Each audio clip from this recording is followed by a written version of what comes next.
Hi നമസ്തേ, കപ്പിൾസിന്റെ പുതിയൊരു എപ്പിസോഡിലേക്ക് വീണ്ടും ഒരിക്കൽ കൂടി എല്ലാവർക്കും ഹാർദമായ സ്വാഗതം. നെഞ്ചിൽ കുടിയിരിക്കും അത്രേ ഉള്ളു. അപ്പൊ വരെയാണ്. അപ്പൊ ഒരു ചെറിയ റൂമർ കേട്ടതാണ്, അതുകൊണ്ട് പെട്ടെന്ന് വീഡിയോ എടുക്കണം തോന്നി. ഫെബ്രുവരി 20 റിലീസ് അനൗൺസ് ചെയ്യാൻ പോകുന്നൊക്കെ കേട്ടു. കേസ് വാപ്പസ് പണ്ണീർക്ക്. അത്രേ ഉള്ളു. അപ്പൊ നമ്മുടെ തലപതി ഫാൻസിനെ സംബന്ധിച്ചിടത്തോളം ഒരു ഭയങ്കര സന്തോഷമുള്ള ഒരു നിമിഷമാണ്. പിന്നല്ലാതെ ഇത് എങ്ങനെ ബാധിക്കും സിനിമ? അതാണ് എനിക്ക് ബാധിക്കുന്ന വെച്ചാൽ ഇപ്പൊ സിനിമയ്ക്ക് കൂടുതൽ ഹൈപ്പായിട്ടാണ് ഇരിക്കുന്നത്. കേസും കാര്യങ്ങളും എല്ലാം വന്നപ്പം ഇത് എന്താണ് സിനിമയിൽ ഉള്ളതെന്നൊക്കെ എല്ലാവർക്കും അറിയാം. പിന്നെ കട്ട് ചെയ്ത് ഇപ്പൊ പടത്തിൽ വിജയ് ഇല്ലെന്നാണ് പറയുന്നത്. ഇജാതി കട്ടിങ് ആയി പോയി, ആ ഒരു ലെവലിലേക്ക് പോയി. പിന്നെ ഈ പറഞ്ഞ കണക്ക് കൂടുതലും അറിഞ്ഞതും കേട്ടതും വെച്ചിട്ട് പടത്തില് ഹിന്ദിയൊക്കെ കളിയാക്കി പറയും. ഇപ്പൊ നമ്മള് തമിഴ്നാട്ടിലെ ഇടയ്ക്ക് ഒരു പ്രശ്നം ഉണ്ടായിരുന്നല്ലോ, മറ്റേ ഹിന്ദി കോമൺ ആയിട്ട് എല്ലാരും പറയണം പഠിക്കണം എന്നൊക്കെ ഉള്ളത്. അപ്പൊ തമിഴ്നാട്ടുകാരെ എതിർത്ത് സംസാരിക്കുക വെച്ചു. അപ്പൊ അതിനെ പറ്റിയൊക്കെ പിന്നെ വിജയാണല്ലോ, രാഷ്ട്രീയമാണല്ലോ, ഹിന്ദിയിൽ ഒരുപാട് ഭാഗം അങ്ങനെയുള്ള പ്രശ്നങ്ങളൊക്കെ ഉണ്ട്. പിന്നെ ലാസ്റ്റ് പടം ആയതുകൊണ്ട് തന്നെ നമ്മൾ തന്നെ ഇടയ്ക്ക് ട്രെയിലറൊക്കെ റിയാക്ട് ചെയ്തപ്പോ കാണിച്ചതാണ്. മറ്റേ TV കയറി അതേ സിമ്പലില് വിജയ് വരുന്നു.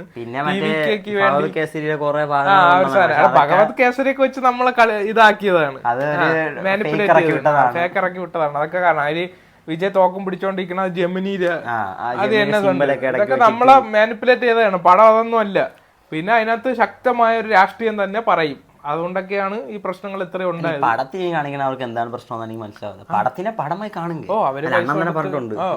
അവര് പൈസ കൊടുത്ത് അവർ ഇറക്കുന്ന പടം അവര് ഇഷ്ടമുള്ളത് അവർ പറയാം. പിന്നെ ഇവരിങ്ങനെ കുത്തി പറഞ്ഞ കേൾക്കേണ്ട ആവശ്യം. അപ്പം ഈ പടം എങ്ങനെ TVK മൈലേജ് എങ്ങനെ കൂട്ടും? ഇത് സത്യമായി TVK വേണ്ടി ഇറക്കണ പടമാണെന്നാണ് എനിക്ക് തോന്നുന്നത്. ആണല്ലോ, അതുകൊണ്ടല്ലേ കട്ട് ചെയ്ത്. ആനയുടെ സിമ്പല് എല്ലാം TVK പ്രൊമോഷൻ കൊണ്ടാണ് ഈ പടം ഇറക്കുന്നത്. അത്രേ ഉള്ളു, അത് തന്നെയാണ് പടം, അത്ര പറയാനുള്ളു. പിന്നെ എന്തൊക്കെ വന്നാലും ശരി, ഇനി വിജയ് എന്തൊക്കെ കാണിച്ചാലും നമുക്ക് അത് കാണാൻ ഇഷ്ടമാണ്. അതാണ് അതിന്റെ ഒരു അങ്ങനെ വിജയ പടം പോയി. അത് തന്നെ, അത് പുള്ളിയെ കാണുമ്പോ തന്നെ നമുക്കൊരു ഒരു ഓറയാണ്, അതൊരു ഉത്സവമാണ്. ഒരു വിജയപടം ഇറങ്ങുമ്പോൾ ഒരു ഉത്സവം. പുള്ളിയുടെ ആ ഒരു ഇമോഷനും ഡാൻസും പുള്ളിയുടെ ആ ഒരു ശൈലിയും ഒരു കോമഡി എല്ലാം നമുക്കത് ഭയങ്കര മിസ്സിംഗ് ആണ്. പിന്നെ 2 കൊല്ലം ഒരു പടമാണ്, അവസാനത്തെ പടം ഇത് ഗോട്ട്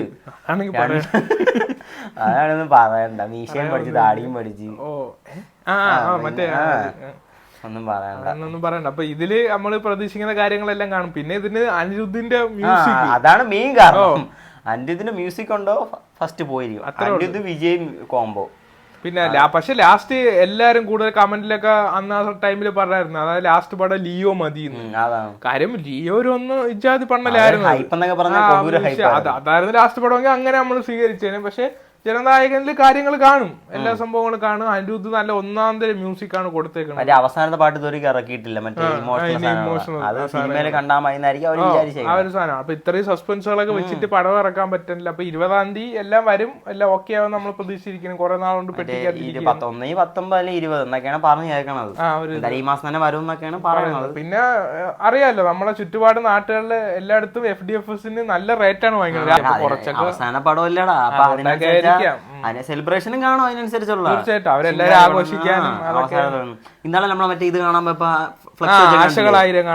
ഒരു ഫ്ലെക്സ് വെച്ച് കാണാം, അതിൽ ഒരു സ്പോൺസർഷിപ്പ് പോലും ഇല്ല. എല്ലാവരും പൈസ കൊടുത്ത് ഇറക്കിയേക്കണ സാധനമാണ്. ലാസ്റ്റ് പടമായോണ്ട് പൈസ വാരി അറിയായിരിക്കും. അത്രേ ഉള്ളു. അപ്പൊ വിജയ്ക്ക് എല്ലാവിധ ആശംസകളും അല്ലേ. അതുപോലെ തന്നെ ജനനായകന് എല്ലാവിധ ആശംസകളും വിജയിക്കട്ടെ എന്ന് തന്നെ നമ്മളും ആഗ്രഹിക്കുന്നു. ഒരു പടം ചെയ്തിട്ട് പോലും അത് തന്നെ വല്ലപ്പോഴൊക്കെ അത്ര പറയാറുള്ളു.